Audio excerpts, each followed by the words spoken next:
We went to Rarotonga in the Cook Islands to meet with the people from the Whale Research Center.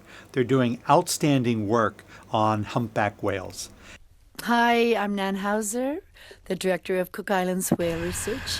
We had the treat and honor of the U.S. Ambassador to New Zealand, Mark Gilbert, and his lovely wife Nancy come to see us here in the Cook Islands this year and to spend some time with us on our whale research project. We really got up close to the whales, and you can really appreciate the size. Their flippers are 6 meters wide, and the whales can be up to as much as 1,000 times the size of a human being.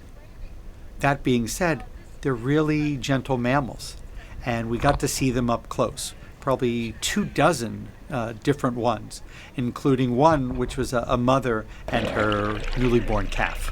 Even when the mother did a breach, she jumps out of the water and does a backflip, then the calf would do one right after her, which was really great to watch. When they jump out of the water and create a big splash, if they do it right beside the boat, they can actually turn the boat over. Their fluke, which is their tail, when they come down and they smash it into water, creates a huge splash, which could, cover the boat and really rock it.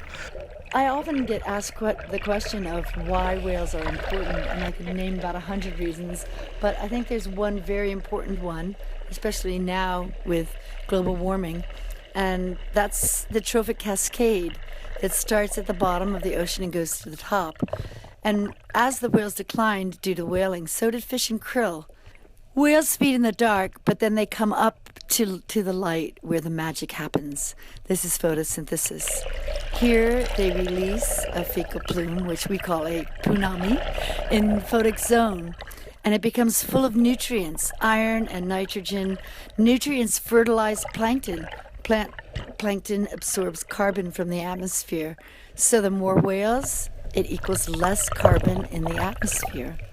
And in the old days, tens of millions of tons of carbon was removed. And the whales plunging up and down in the ocean with these huge tail flukes moved the nutrients. More punami means more krill, more fish, and more nutrients. So it's a beautiful cycle that works together. Therefore, whales sustain the entire living system of the ocean.